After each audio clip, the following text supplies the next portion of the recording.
There's nothing like being in the stands cheering on your favorite team. Game Time is your hack to unlocking amazing tickets in just a few taps. Plus, their Game Time guarantee means you can trust you'll get 100% authentic tickets at the best price. Fees are always included, so what you see is what you pay. Get the best deals on sports tickets. Download the Game Time app and create an account to start searching for tickets to upcoming games and events. Swipe, tap, ticket, go. Game Time.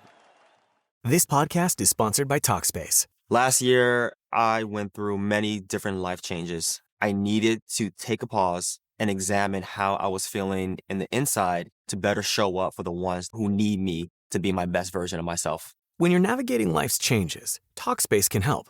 Talkspace is the #1 rated online therapy, bringing you professional support from licensed therapists and psychiatry providers that you can access anytime, anywhere. Living a busy life, navigating a long-distance relationship, becoming a first-step father, Talkspace made all of those journeys possible. I could speak with my therapist in the office. I could speak with my therapist in the comfort of my home. I was never alone. Talkspace works with most major insurers, and most insured members have a $0 copay. No insurance, no problem. Now get $80 off your first month with promo code SPACE80 when you go to Talkspace.com. Match with a licensed therapist today at Talkspace.com. Save $80 with code SPACE80 at Talkspace.com. Always follow the money. That's what I always say. You always follow the money. Yeah. This is Follow the Money with Mitch Moss and Pauly Howard on VSiN. Thanks for checking in. Football Friday here. We are live in downtown Vegas, Circa Resort and Casino. Mitch Moss along with Pauly Howard. Busy hour coming up. We'll run down some numbers from recent years. Championship weekend. We'll get you our best bets in pocket plays. And right now, a full half an hour with professional sports bettor and the winner of this year's Friday Football Invitational here at Circa, Chris Macero, man. Congratulations, pal. How are you? I'm good. Thank you very much, Mitch. It was a fun run the last couple months. I just got on a little bit of a heater on that contest. I never had, you pick 7 games a week. I never had an 0-7. I never had a 1-6. I think I had 1, 2, and 5, but it was mostly consistently going 4-3, 5-2, 6-1, 4-3, 5-2, 6-1. And at the end, it got the job done. It was a tough list of competitors. I remember when Human sent the first initial email out. I'm like, wow, there's some really big heavy hitters in this contest. A lot of Vegas legends. So to be able to win the contest, a little bit of a feather in my cap. But it's only what you've done for me lately. So we'll see how it goes, and hopefully we can get a couple more winners this weekend. Okay, so you called me the resident Patriots hater here during the break. I did send out a tweet after the Chargers game saying I can't wait for this team to get their ass kicked by a real team. Actually, I don't think they're gonna have to play a real team till the Super Bowl is a problem. So. Now, that aside, I was also this week begging for one person, my God, to make the case that it might not go well for Jarrett Stidham and this love affair with the Broncos and this guy as a backup quarterback has to end. Like, can somebody please make the case for the Patriots? We finally got that a little bit yesterday. We got it a little bit more earlier today. I'm guessing that you think this is going to be, a rout? I'm not saying it's going to be a rout. Let's just take a step back. We have the schedule talk, okay? Obviously, they had the weakest schedule in the league based on the numbers. But guess who had the second weakest schedule? Denver. Can't deny it. No, you can't deny that. But the product of the schedule is just, it's basically who's in your division, okay? So everyone's pumping up the tires of the Rams that they have the greatest schedule when it came to the MVP debate versus May and Stafford. If you just flip-flop in the Rams schedule, if you take the Niners out of the Rams schedule and send them over to the Patriots schedule, and you take the Jets out of the Patriots schedule and send them over to the Rams. Now, let's assume the Rams beat the Jets twice like the Patriots did, and the Patriots split with San Francisco. If you do the schedules after that, with all the records, and then count the 2 playoff games, the Patriots schedule is stronger than the Rams. It's only one team. It's just like, it's a little bit exaggerated. And to say that the Chargers are not a real team, everyone was talking about how great the Chargers were. They were top 5 in defense. They have Herbert as the quarterback. They're going to go into Foxborough. They're going to have the running game going. They're going to be able to sack May a bunch of times. And then Houston, they were on a 10 or 11 game win streak. They come into Foxborough. It's not like the Patriots are just eking by. And I'll admit, Drake May hasn't played great in the playoffs, but it's not like they're eking by. They're the only team that's covered won and covered 2 games in the playoffs. No one else has done that. So We'll see what happens. I'm a little bit optimistic about the Patriots, and I'll tell you why. I don't think it comes down to, as we were just talking before the segment started, I don't think it comes down to Bo Nix or Stidham. And, the Stidham talk has gotten a little out of control. That's what I'm saying. I thought he might be, second for MVP, Stidham, like the way they've been talking about him this week. I've never heard anything like this. And it's been on every show, every station, the ESPNs, you guys. I just think it's nuts. But I don't think it comes down to that. I think it comes down to the defense. And Denver's defense, if you take out, I heard Adam before me mention it, they played Kansas City without Mahomes, and they played the Chargers without Herbert when they weren't trying, when they had Trey Lance in there. Mm-hmm. Take those 2 games out. The last 3 games, Green Bay, Jacksonville, Buffalo, they gave up 5.9 yards a play against Green Bay, 5.5 yards a play against Jacksonville, and 5.8 yards a play against Buffalo. That would rank them 26th in the NFL. This defense is not what everyone says it is. A lot of that defensive stuff is cracked up from earlier in the season, playing weaker opponents. It is not a good defense. And if you watch the first drive last week, James Cook you could have drive a semi-truck through these holes. And I think the Patriots' ground game is going to be fine. The key to the game is Drake May protecting the ball, because the pass rush is going to come, and we all know the Patriots don't have a good offensive line. It's gonna be a problem. But he cannot leave that ball hanging out there. They also need to help Will Campbell. They got to either chip with a running back or a tight end, because he is just not. Short arms aside, he's still a rookie left tackle, and he's had 3 weeks in a row dominant edge rushers on his side coming at him. Danielle Hunter last week, Will Anderson, they're flip flopping on him. He was spinning like a top. So they're going to have to help him out. But if Drake May can protect the ball, I think the Patriots are going to score 27, 28 points like they've done all year. 28.1 they've averaged.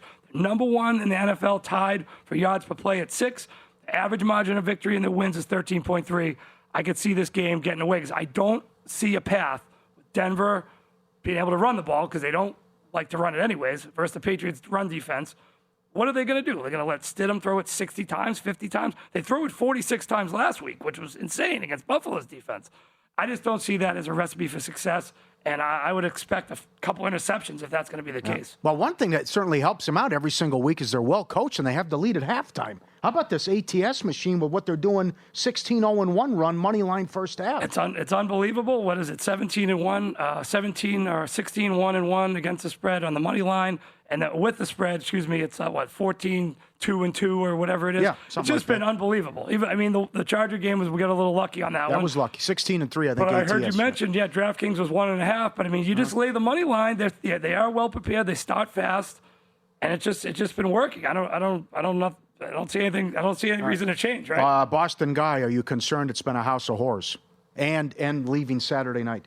The Saturday night thing, I went back and forth. I talked to you yesterday. I know a friend of mine who's out in Colorado a lot. He says, when you're exerting the energy early, it's not that day that it really affects you. It's like the next day. So hopefully they get out and they'll have time to rest for the Super Bowl. Vrabel said you wouldn't be able to get acclimated, until if you'd have to come out 10 days or 8 days ahead of time to be acclimated. So as for House of Horrors, yes, I remember as a kid, 1987, I believe, we had Mosey Tutupu around the edge. He fumbled. 0-4. Even Brady couldn't win there in the playoffs. Some really memorable games. Coincidentally, 10 years ago, they played there for the AFC Championship game. It was one of Brady's greatest games. Some people say he might have been concussed. They were just unbelievable comeback, and the catch to Gronk, and then Gostkowski missed the extra point early, so they had to go for 2 and didn't get it. So that was the noodle arm Peyton Manning year. So that was the game that the front for the Broncos was in Brady's face the entire time. Yes, they were. Yeah. He took the biggest beating of his career, I think, in that game. Maybe you could say the Giants Super Bowl game, or the last game of the season versus the Giants in 07 year. That's the method. Pressure up the middle has always killed the Patriots. So it's a little bit of a house of horrors, but none of these guys are involved in that rivalry, so it's just a whole new slate. Well, you were buying in early, and here's a couple tickets to prove it. This was after the Sunday night game when they went to Buffalo and won. Here's a couple of your future tickets that you made on the Patriots walk us through what you were thinking and why you jumped in. Now, they were as high as 80-1, but you have 60-1 Super Bowl and 23-1 to win the AFC. Yeah, well, what happened was, and that day I remember it was still baseball season. You guys were sitting out front. I was doing Mitch. I was doing Stormy and JVT show, and I always want to come on with something, something new or something different. I don't want to give out a favorite. So I came down, and Circa had 13-1 for the division, and Drake May 95-1 for MVP. So that was the day I made those bets. At that point, I wasn't really sure if the team was going to be good enough, to actually make this type of a deep run. But after they beat Buffalo that game, then you start looking at the schedule and you say, "Wow, look at these numbers." So I went around town at Westgate. I have 60-1 for the Super Bowl, and at Caesars I had 23-1 for AFC. So I'm in a great spot. I tried to get cued a couple times, leading up to it with taking the points with Chargers in Houston. That didn't work out, so kind of gave a little bit of it away. But I'm in a really strong position. I had the Miami ticket as well at 100-1, which I got the day before the selection show at Circa. So I was able to manipulate with some parlays with Indiana to win it, and taking some stuff with Indiana Monday night with. I have Broncos up to 7.5, Broncos 5.5, Broncos +6. So I'm hoping for a middle. Hopefully the Patriots can get the job done by... tied in with Indiana? Yeah, tied in with Indiana, yeah. Very good. Yeah. By the way, thank you. You're the one who put me on Drake May MVP. Yeah, so I had some guy, tweet me on Twitter yesterday, telling me he was a new follower. So, hey, you're getting some attention here. You said you're a new follower, but he wanted to know why I had Drake May in my bio, and I had it all written out. I was going to say something, and I decided to just save it.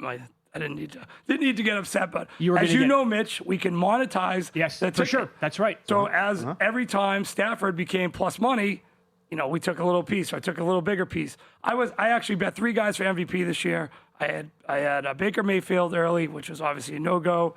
I had Drake May next, and then Stafford was 12-1. I think probably like the beginning of November, I want to say, or maybe the end of October. I have him at 12-1. I took more when May became the favorite a couple weeks ago. So I'm in a good spot. Obviously, I win more money if Drake May wins, but if Stafford wins, which he's probably going to win based on Kalshi and whatnot, I'm still going to make out great. Yeah.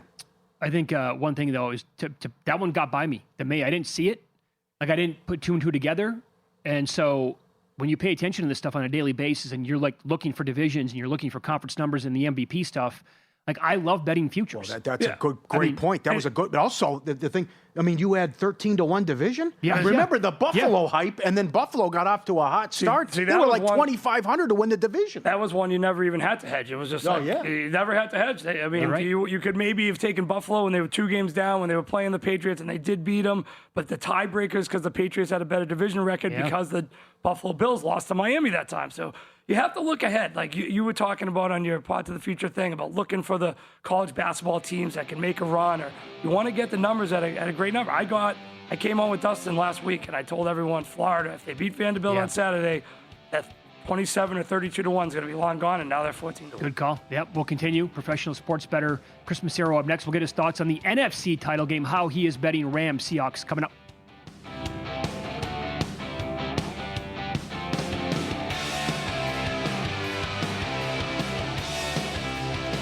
So you're listening to this podcast because you want an edge. But what if I told you you're only halfway there? You've got the mindset. Now it's time to get the toolkit to match. Here's the thing. Pro bettors spend thousands on data and tools, but what they don't want you to know is you can get the same edge for a fraction of the cost with VSiN Pro. With VSiN Pro, you get access to expert picks, public betting data, prop projections, powerful tools, analytics, and more. Tap the link in the description and see why thousands of bettors are already using VSiN Pro to cash more bets.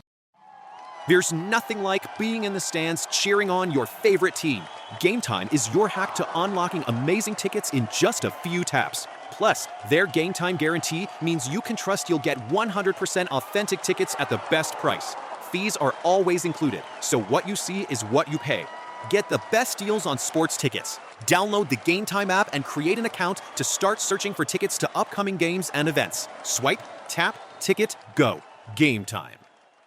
This podcast is sponsored by Talkspace. Last year, I went through many different life changes. I needed to take a pause and examine how I was feeling in the inside to better show up for the ones who need me to be my best version of myself. When you're navigating life's changes, Talkspace can help.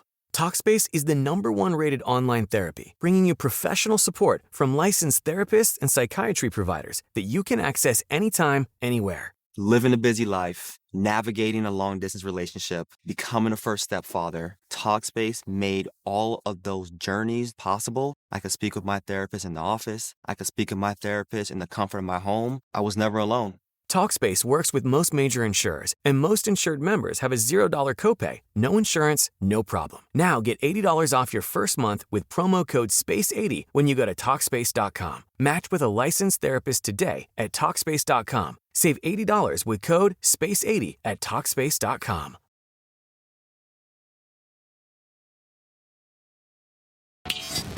This is Follow the Money on VSiN. Thanks for checking in here on a Football Friday. We are live in downtown Vegas, Circuit Resort and Casino. Mitch Moss, Pauly Howard will get the in-pocket plays coming up in about a half an hour.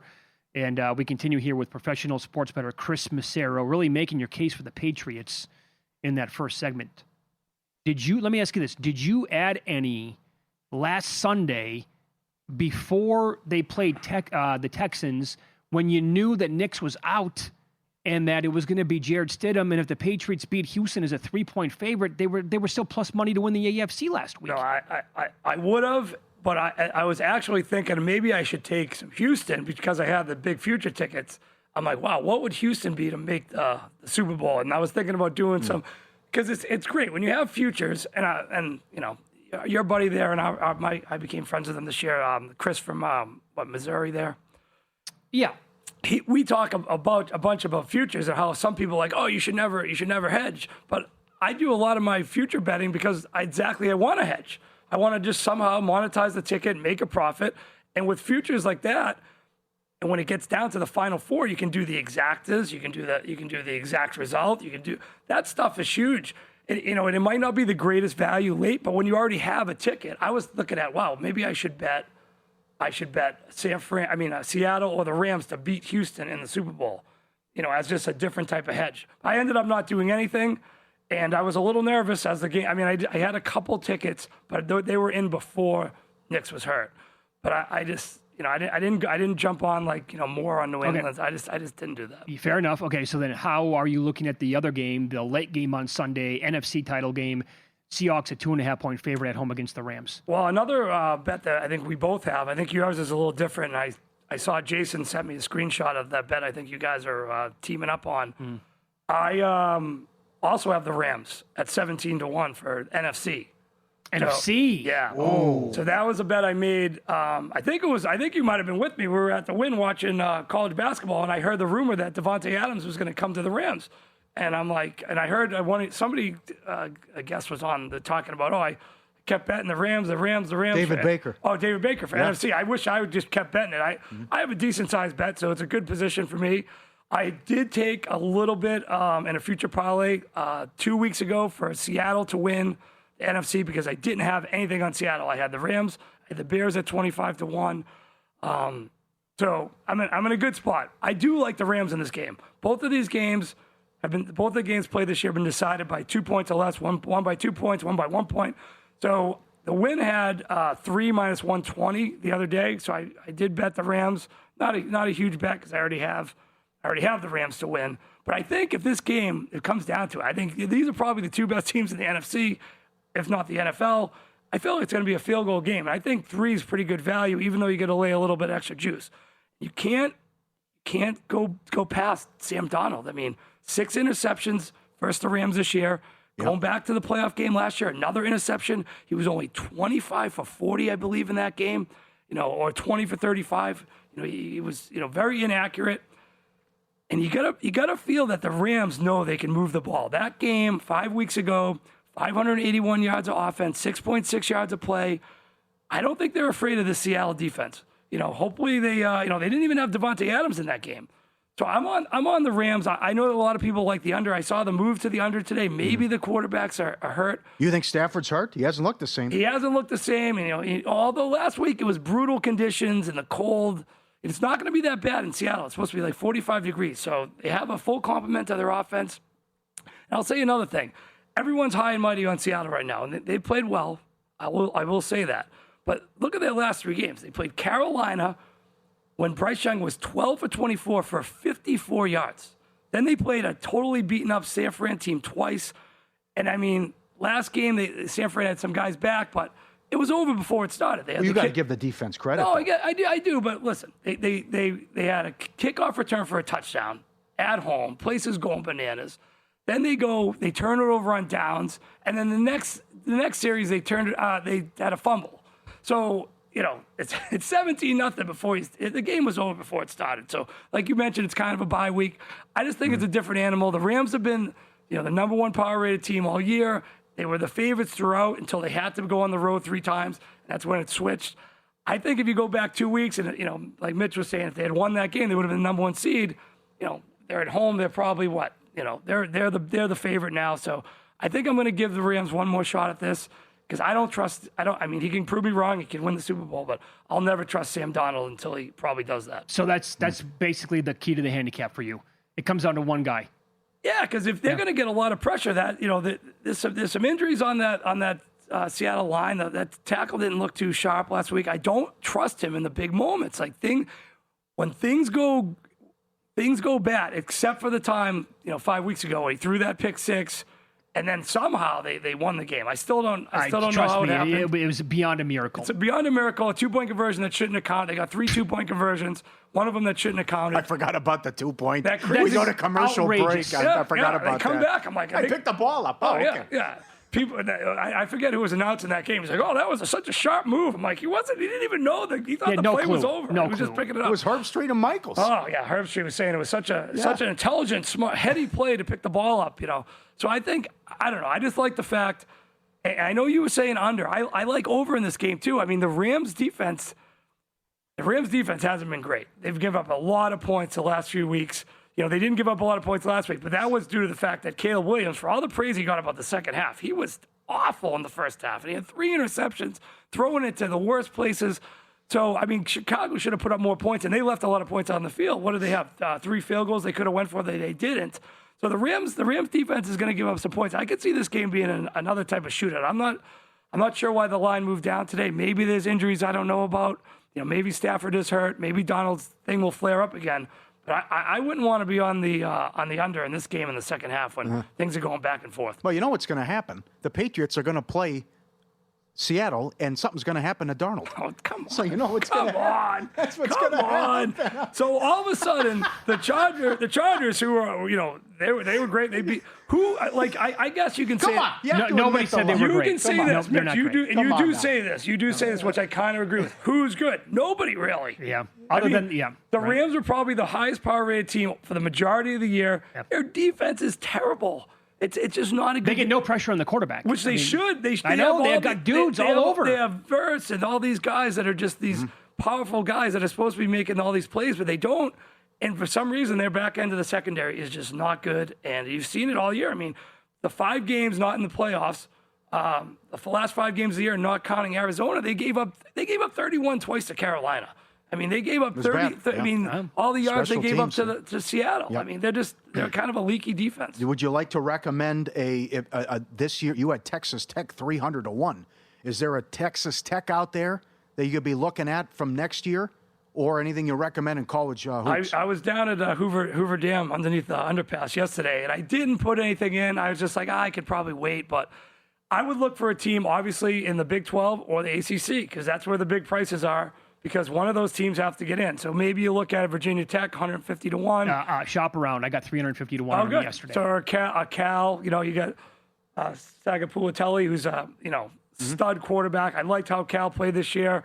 They had some low level games, but they had some games where they shocked the world in some of them too. So maybe I'm not sure in the Big 12 because Texas Tech's reloading, and you're not going to get 200-1 again like I had last year, but.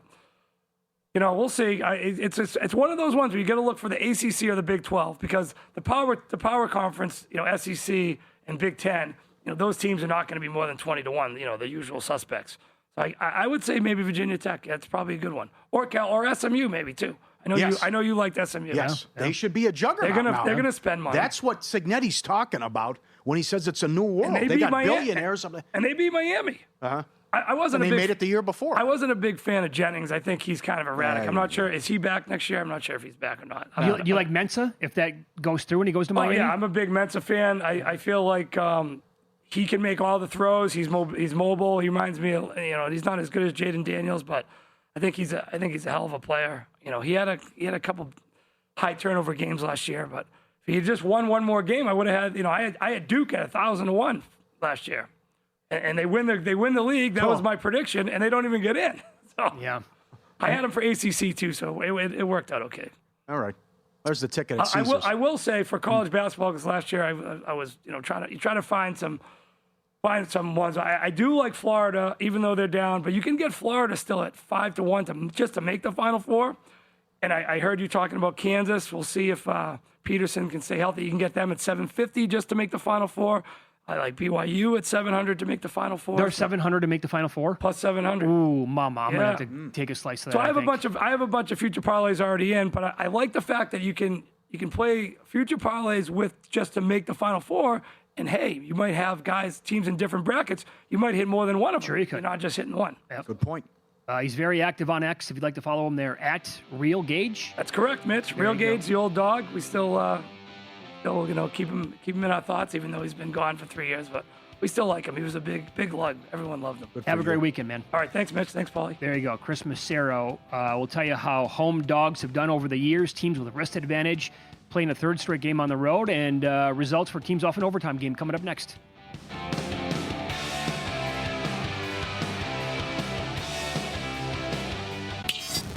This is Follow the Money on VSiN. Mitch, our best bets in pocket plays coming up in 15 minutes. Some numbers from over the years on championship weekend in the National Football League. Steve Mackinnon has a ton, vsin.com. Also, Evan Abrams does a great job as well. Action Network. Home dogs, Pauly, of 4+ points. That's the number right now. DraftKings, if you're just tuning in right now, DK did dip down to 3.5 on the Patriots earlier today. But home dogs of 4+ points are 9-0 ATS over the last 50 years in the playoffs. Yep. Including the Panthers, who covered against the Rams in the wild card round. Isn't that incredible? There's just some crazy stuff here. And I can't get past the indoor-outdoor thing, which tip of the cap to Evan Abrams. If an indoor team goes outdoors in a conference title game last 50 years, 0-15 straight up, 2-13 ATS. How about that? Wow. And I remember that as a Minnesota fan, that the Vikings kiss your ass goodbye. I think they were either favored or a pick 'em when they played the Giants on the road. The game was over 5 minutes in. It was 14-0. I think like 41-0 Giants. That was clockwork for a long stretch of time. Yeah, the Kerry Collins team. And the issues the Vikings always had on the road. But there's a lot of strong stuff like that. And going back on history, not to mention a big talking point on this show today has been what the Rams are trying to accomplish in 3 straight on the road and also do it off an overtime game. And Seattle has the rest advantage. So it's a triple whammy for the Rams here. Yeah, first of all, they're the only 0-2 ATS team in the postseason, having covered. Not covered at all, but won both their games, obviously. They are the first team in the Super Bowl era to lose ATS in both the wildcard round and divisional round, but advance to the conference title game. The Broncos and the Rams are both off those overtime games last week. Since 2015, teams off in overtime, facing a team that was not, are winning only 43.9% of the games.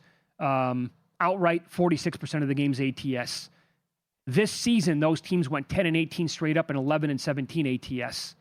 Specifically in the playoffs, when a team is off an overtime win and is playing a playoff game in the next round, they are 0-5 straight up and 1-4 ATS since 2015, losing on average by 15.4 points per game. Not great, Bob. No. Then you factor in the rest disadvantage, like you said. Seahawks playing on a Saturday. Now the Rams playing on last Sunday. Which also was a preseason game in the second half. Yep. The thing was over. Those teams on a rest disadvantage, often OT, when their opponent is not in the playoffs. 1-8 straight up, 3-6 ATS, losing 6 in a row outright. The last win, the Chicago Bears over the Saints in 2006, 2007.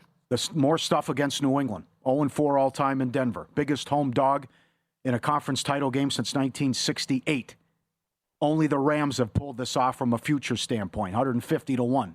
New England's the 11th team at 80-1 or higher. Only 4 coaches have won the Super Bowl in their first season with the team. That's been done, but can Vrabel pull that off? Peyton, 5-0 career with a rest advantage in the playoffs, and he's done well with backup quarterbacks. We referenced the Dave Tooley deep dive earlier, and the 8-1 run straight up with Hill and Bridgewater. Drake May as a favorite of 3 points or more. 12-0 straight up, 10-2 ATS, and they have won those 10 games by 16.3 points per game. Also on the road. Road Warriors too, yeah. 8-0 straight up, 7-1 ATS this year. The only undefeated road team straight up in the NFL. Second best ATS team, Seattle, was actually 8-1 against the spread on the road. So the unknown, Mr. Stidham, and we'll see. And Chernoff was good. It was. I know you were waiting for it, but it's been unicorns, teddy bears, and ice cream here for the Stidham stuff. About he's going to surprise you. Watch out. 7th time a quarterback will have his first snap in the playoffs. Previous 6, 1-5 straight up. It's the first time he'll throw his first pass of the season in a playoff game. You got to go. Staubach did it in 72, where it was his first start in a title game. And that's what Stidham's doing here. But this first, he hasn't won he's won one game and hasn't completed a pass in 3 years. Well, again, maybe the guy's going to be fine. And I hope from just a viewing standpoint that it's a good game and the guy's not a total debacle like C.J. Stroud was last week. But for basically like 98% of the stuff that I've heard all week long until today, with a couple of guys on this show and Andy Gresh yesterday, it's been nothing but it's really positivity over the top. here. I mean, how much can the coaching matter, though, with the performance? Well, Belichick this, McDaniels that, Peyton this. We still got to go out there and do it. Why is he in the starter? And he's not. He's right. He's 1-3 straight up in his career. That's my question. Why is he not a starting quarterback somewhere? I will say this. I think he sleeps well at night Saturday because I think he's in line to make a lot of money if he goes out there and plays well. If he's able to win this game, and then, my God, if the unthinkable happens, he wins the Super Bowl. I didn't think 14-1 was crazy that they could still pull this off, knowing that maybe you could win a low-scoring game against Seattle, too, if that's your opponent. But, it's a fun discussion, though. Now, again, the first guy I thought of, once I saw the Knicks news going back to last weekend, was Nick Foles and what he did late in the year. But I will remind people, he came in middle of December when Carson Wentz got hurt against the Rams. He actually came into that game against the Rams, but against the Giants, played a full game, threw for 237 yards, had 4 touchdowns. They beat the then Oakland Raiders 19-10. He threw for 163. He wasn't great. He only played a little bit against the Cowboys in the final week of the year because it was meaningless. But in the playoffs that year, the guy was like dynamite.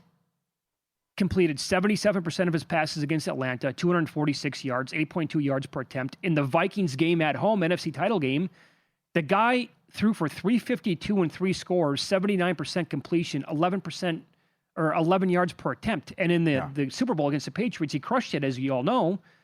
Like Stidham, that's not even. He'd already had success. It's not even clear, right? Kelly. Yeah. Yeah, he had that year where he threw 27 touchdowns, 2 INTs. He was in the league for a long time playing games. I mean, it's just. Well, I do agree with Peyton, though. He's one of the top 32 quarterbacks. That I'll agree with. There was a lot of bad quarterbacks playing this year, starting. I mean, look at the Jets situation. So okay, well then I'll answer. I also agree. I hope we don't. I hope he's able to live up to it. We only have 2 games left. Well, 3. I hope we don't get a blowout. Not to mention the ratings are going to be through the roof because of the weather, and no one can go outside. How bad it is all over the United States. Right. But I would hope now that with down to the AFC title game, we don't get it. But that was unwatchable with C.J. Stroud.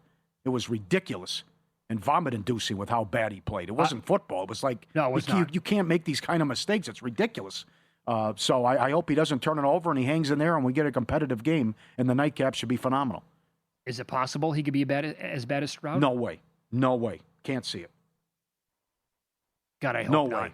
I mean, I would think a veteran quarterback would know enough to just take a sack.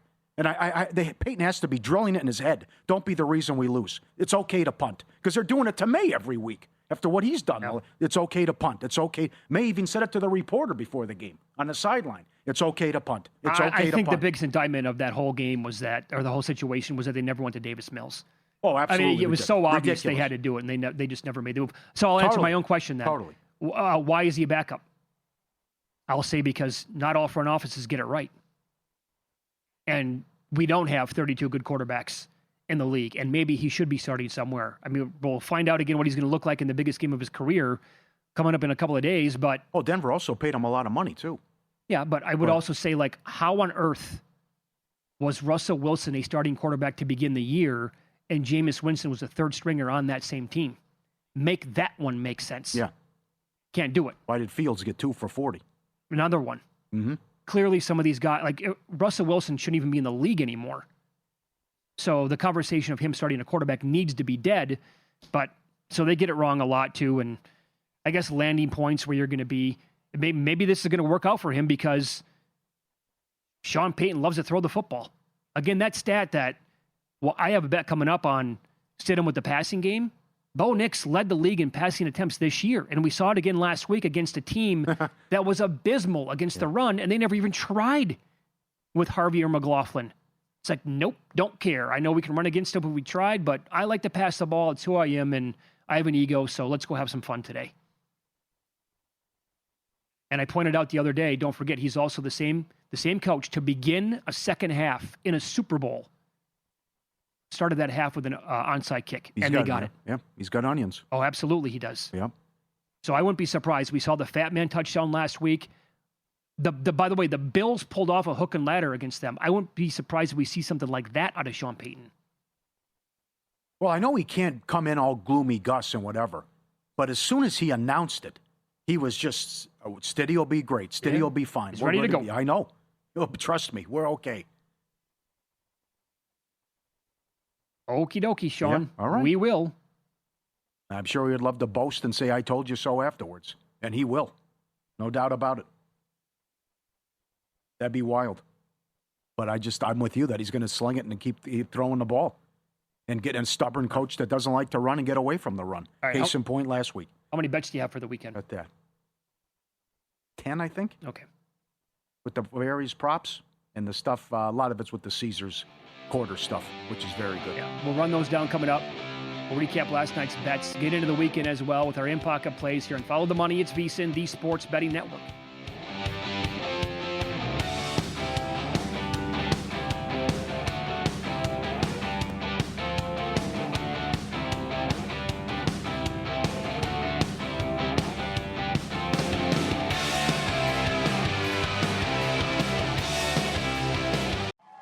There's nothing like being in the stands cheering on your favorite team. Game Time is your hack to unlocking amazing tickets in just a few taps. Plus, their Game Time guarantee means you can trust you'll get 100% authentic tickets at the best price. Fees are always included, so what you see is what you pay. Get the best deals on sports tickets. Download the Game Time app and create an account to start searching for tickets to upcoming games and events. Swipe, tap, ticket, go. Game Time. This podcast is sponsored by Talkspace. Last year, I went through many different life changes. I needed to take a pause and examine how I was feeling in the inside to better show up for the ones who need me to be my best version of myself. When you're navigating life's changes, Talkspace can help. Talkspace is the #1 rated online therapy, bringing you professional support from licensed therapists and psychiatry providers that you can access anytime, anywhere. Living a busy life, navigating a long-distance relationship, becoming a first-step father, Talkspace made all of those journeys possible. I could speak with my therapist in the office. I could speak with my therapist in the comfort of my home. I was never alone. Talkspace works with most major insurers, and most insured members have a $0 copay, no insurance, no problem. Now get $80 off your first month with promo code SPACE80 when you go to Talkspace.com. Match with a licensed therapist today at Talkspace.com. Save $80 with code SPACE80 at Talkspace.com.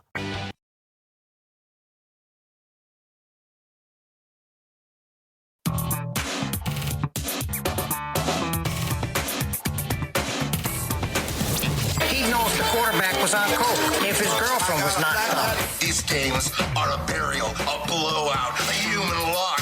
You can bet your unborn children's children on these games. I was so good that whenever I bet, I could change the odds for every bookmaker in the country. All right. McJesus let us down, or it would have been a clean sweep. The 13 in a row at home was a loser as the Oilers got blasted by the Penguins. Marshall had a huge game as the Mavs won. He went flying over his points total. Great job by Dallas. Ottawa, Nashville go in the first 10 winner, and the Blazers took out the Heat no problem. Bad spot for Miami, who had played their 4th game in 6 days, and Portland was well rested. Good call, man. To the pending Cooper Kupp over receiving yards, biting the hand that once fed him. 6 for 62 so far in the first 2 meetings, and he had the most yards in the game last week against the Niners. Henry over receiving. Patriots, first half money line and first half spread, 17-1-1 on the money line, 16-3 ATS run.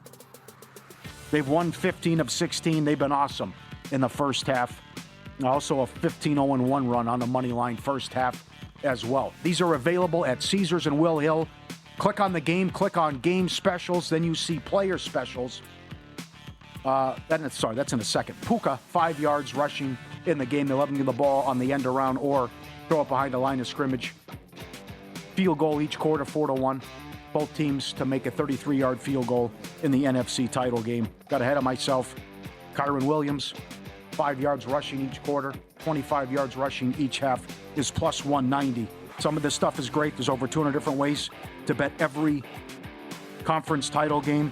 Just for example, what they have with the Puka stuff. A catch each quarter, $1.05, which is funny because I bet it in the Thursday night game when he had, I think, 12 for 220. He didn't have a catch in the second quarter. You got to be bleeping me. 10 yards each quarter, 3-1. 2 catches each quarter, plus 750.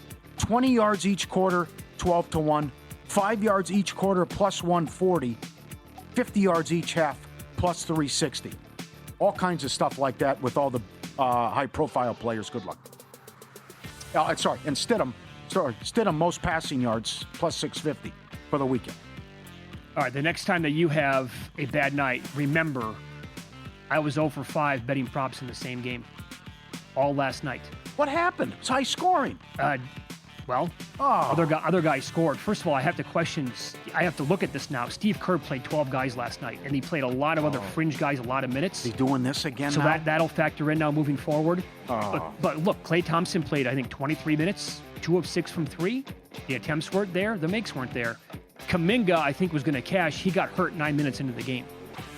And then Buddy Hield really didn't even play that much last night as a result. So 0 for 5 with the NBA props last night.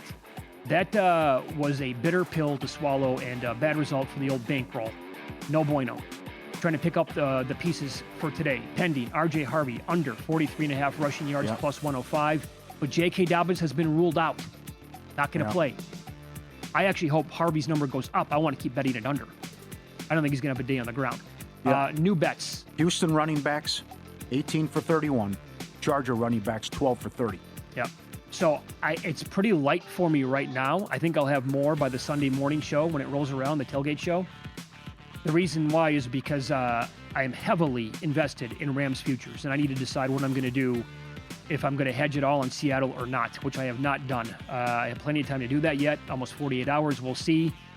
I'll probably talk about that a little bit more on Sunday morning, but the bets I do have in pocket, Broncos, the over, 42.5. Everything that's been said in the last 90 minutes on this show, I completely agree with. Broncos defense, Fugazi. And I think the Patriots defense, as a result of who they played the last couple of weeks, as Adam Chernoff was so eloquently pointing out in the previous hour, those results were, I think, a little jaded based on the Chargers' offensive line and C.J. Stroud having one of the worst games I've ever seen in my entire life. Yep. So we'll go over there, but also Patriots team total over. May's been humming. They're awesome on the road. And the Broncos defense, other than a pass rush, I don't think it's very good. They've been getting lit up like crazy here down the stretch. And Jared Stidham over 32.5 pass attempts, minus 112, available still as we speak. And Bo Nix went over that number a lot. And Sean Payton came out right away and said, I'm going to let him rip. He's going to. So you notice this. This is pizza money. Yeah. Stidham and May to have 25-plus completions at 28-1. That's at Will Hill. Great number compared to other spots. Yep. So I put a little pizza change on that bad boy. Good. Najee Marshall, 8-1 overrun his points prop as well. Going back, Jonathan Davis likes the Vegas-Toronto first period over coming up. Marner's return. Getting ready for big game 60 with a big deal to match. Save $60 off the VSiN Pro annual subscription when you sign up using promo code FTM. Become a VSiN Pro annual subscriber and bet smarter all year long every best bet, every host, every guest. The DK and Circa betting splits, AI-powered prop tools, all the betting guides, and the picks for the Super Bowl and upcoming madness. VSiN.com/subscribe, code FTM. Save $60 off the VSiN Pro annual subscription. VSiN.com/subscribe. Okay, hot shot. But this is, I got a couple tweets and texts today about, don't you miss the Midwest? Don't you? No. Couldn't wait to get out. Pauly. 20 below. You can have it. And I lost my mind one year. I was, I think, a junior in college, and I was shoveling in April or May, something like. I said, "This is it. This is just done. Absurd." You can only put up with so much. Yeah, you can only put up with so much. Who wants to have winter, snow, ice, cold, wind for 6-7 months out of the year? Not this guy. Where I'm from, my brother told me that tomorrow with the wind chill, probably going to touch minus 50. Okay, funny that you bring that up. I was a senior in high school, and the governor of Minnesota canceled school the whole week. I think it was 70 below wind chill all week. Oh, I remember those days. And that's when my mom came out and did the boiling water trick. And threw it right in your sister's face? Instead of... She deserved it. Instead, you boil the hot water, and you're supposed to throw it up in the air, and it evaporates. It won't hit the ground. It evaporates. But you threw it sideways and scalded her. God almighty. I know. She's got her, the dysfunction in the Howard. She threw it Sunday. Now, what is this that you guys sent in? What's the spaghetti thing? No, I saw this. What's the pasta thing? I've never heard of this. Neither have I, but this is... You make pasta, you go out, and the fork will freeze. So this is from Jennifer. This is already, let's see here, 2.4, almost 3,000 retweets already. The old pasta trick, 21 below, wind chill minus 45 this morning. Retweet it. She put a fork like you do with the spaghetti. Yeah, like you're eating it. And it pulls it up like this. Yeah. And then let's go. And it's stuck. I don't know if you can see this or not. It's probably it's not going to. It's absolutely bananas. I'll retweet this at Mitch Moss Radio here. How? I've never heard of such a thing. No, I didn't either. Knew about the hot water, boiling water. Didn't know about the pasta That's trail. how cold it is. I saw it right in my face. How it backfired. Well, you sent over a great tweet though last night. I'm trying to find it right now from the person who was like, man. Yes. So also going back about back in my day, number one, when you were living in the dorms in college, you would get annihilated because you knew school was going to be canceled. Mm-hmm. So you'd get after it with drinking, and you had to wake up yourself, your parents. You'd either have to listen to the radio or turn on the TV on the news with the scroll on the bottom line to find out if your school was canceled. That's right. Think about that. No internet back then, nothing. That's how you had to either listen to the radio or you had to watch for the scroll. This is a great tweet from Brent Bloom. Canceling school at 5 p.m. the night before because of winter weather takes away an elite childhood morning experience. That unexpected extra morning sleep / sports center time after senior school district on the ticker was an all-timer. Oh my God, it brings me back to when I was 13 years old. Absolutely. Well said. Yep. Are they gonna call us? Come on, everybody else in the surrounding area. Where's Fall Creek? Let's go. Mm-hmm. And you go play snow football. In 1988, I was living in Superior, Wisconsin. Oh God, and we actually love that area. No dice, no bueno. Armpit. We drove to school. My mom was dropping us off, and you're like, well, where is everybody? We didn't get the memo. It was ice, whatever. Okay. Now, and school was canceled, but we were the last people to know. Now, that was an interesting feeling. It was like, my God, I had no idea. No All clue. right, turn the car around. I'm going back to bed. I'll tie it in with this. I saw a video that popped across my Instagram feed last night. It was a concert of Tiesto. I think he's like in Dubai, the DJ. Yeah. I felt so bad for society, like we have no chance. There must have been 200 people around him, right? Trying to cut in front of everybody was on their phone going like this, trying to get as close as possible. They weren't taking in the experience. And that's happened to me when I'm at concerts. I'm like, get off your phone, watch the show. What are we doing here? They're just trying to film the concert. Every single person surrounding him was on their phone trying to get as close as possible to film it. Oh, like, how sad is that? This is a great tweet I bring it up because how about this? Colin Dunlap. Yeah. Peak life. When you knew a gigantic snowstorm was coming in college and school was going to be closed, to your point, you'd sit around with your boys, drink 7 million beers, and then you did really dumb stuff. And it was before social media, not for likes, amazing, and no phones, no social media, none of you actually had fun with your friends. Yes, we sound like we're 100 years old. I don't care. Those days, you can't even, come on, it's no contest. Those days were better than today. Come on. Grumpy old men here. Yeah, no cell phone. You said, meet me at 7 o'clock, and damn it, you were there.